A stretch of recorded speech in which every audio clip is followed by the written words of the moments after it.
In a YouTube video posted by Rich Tidwell, Haley tells us her experience with aging out of the foster care system. After becoming 18, she let men take advantage of her for food, for a place to sleep, or even 30 minutes of air conditioning. She couldn't see a way out of her predicament, so she took pills and a whole bottle of Benadryl. I'm going to convince you about the negatives of aging out of the foster care system so you can understand why actions need to be taken to help the young adults affected. I'm going to tell you about the impact it has on the public, its significance, and what the general public can do to help eliminate these issues. The consequences of aging out of the foster care system are significant issues because each year thousands of young adults are expected to move out of their homes and fully provide for themselves. Posted on Fox News in March of 2019, Christina Meredith reports that approximately 20,000 to 25,000 children a year age out of the U.S. foster care system at 18. 20% of them will immediately become homeless.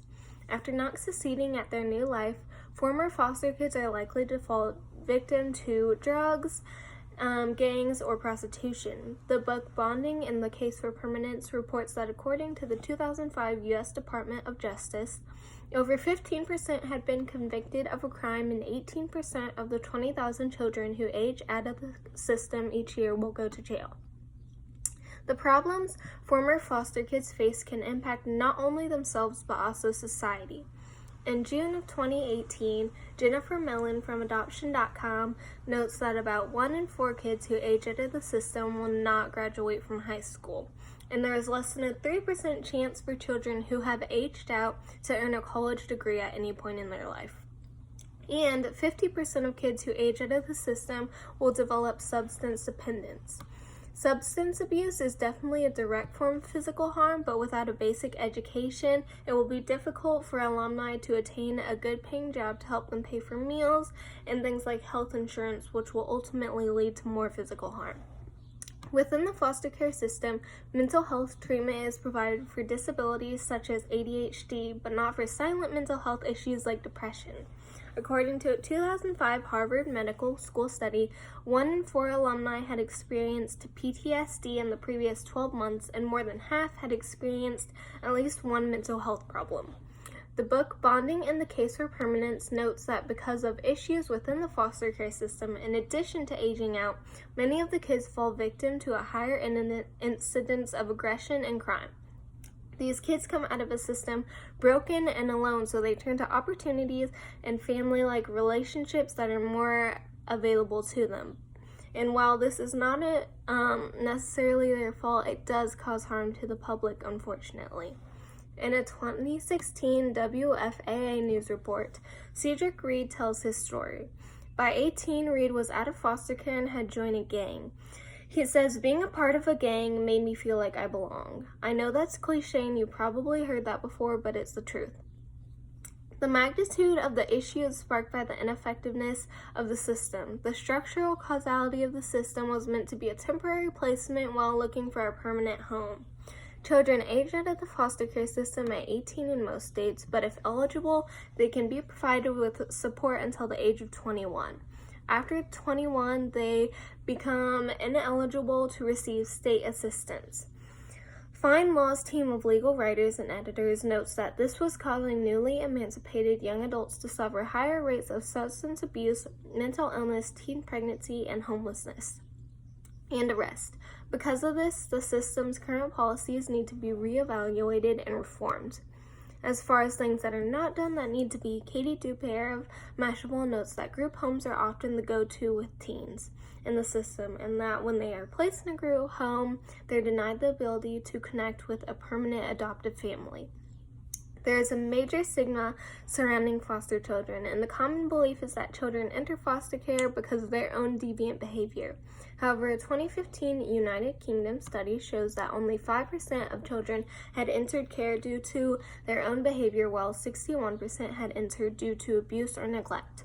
A lack of normalcy and family is what causes these kids to act out, but secure placement in a strong, long-lasting relationship with a foster or adoptive family can help divert this criminal behavior. The foster care system has been broken for a long time. In 2016, Amber Smith of The Odyssey notes that it was created in 1853 and needs to be modernized and fixed to today's issues.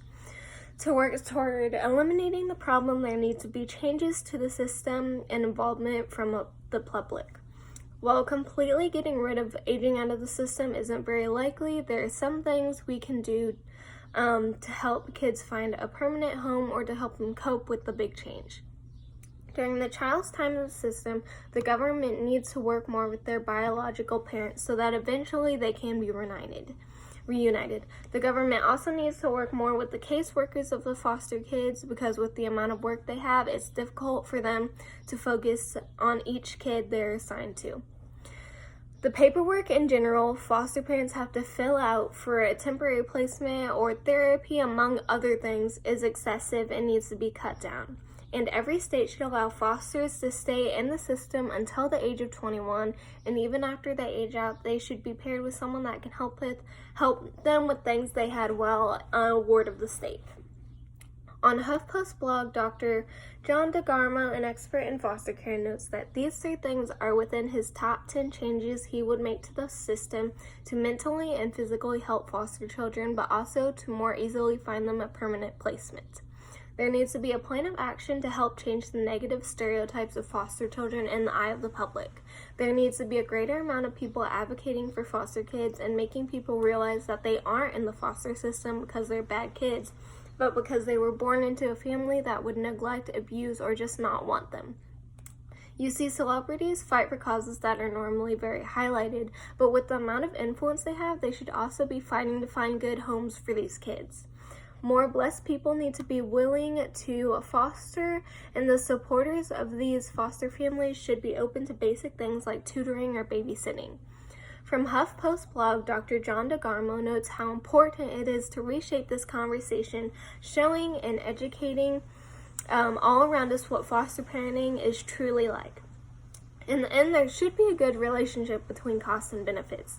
Changing the public's negative attitudes toward fostering would cost nothing. Changing the structure of the foster care system would create some additional costs, but the government wouldn't have to contribute as much funding to other things.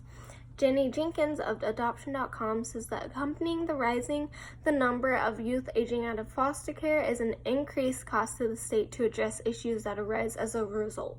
Statistics show that demographic contributes to a large portion of the nation's incarceration rates, in addition to contributing to homelessness. Both of these require more and more funding, and in addition, many of these young adults are not acquiring jobs and becoming able to contribute back to society financially. Katie Dupere-Meshable notes that group homes make little financial sense. Group settings are about 10 times more expensive per child than placement with a family. By moving more kids out of these group homes and into foster homes, we can cut down the cost it takes to keep the group homes up and running. In conclusion, I convinced you of the negatives of the foster care system so that you better understand why actions need to be taken. I told you about how it could impact the public, its significance, and what the general public can do to help eliminate the issues. Shannon's story, found on Fostering Together, is a story of hope and an example of how one family can make the difference in the life of a child. Luckily, the home of Dawn and Trish Herzberg was different. It was here that Shannon found the love and acceptance she so desperately needed. By gradually releasing her past, Shannon was able to become a loving wife and mother, successfully breaking the cycle of generational abuse that is common to many foster children.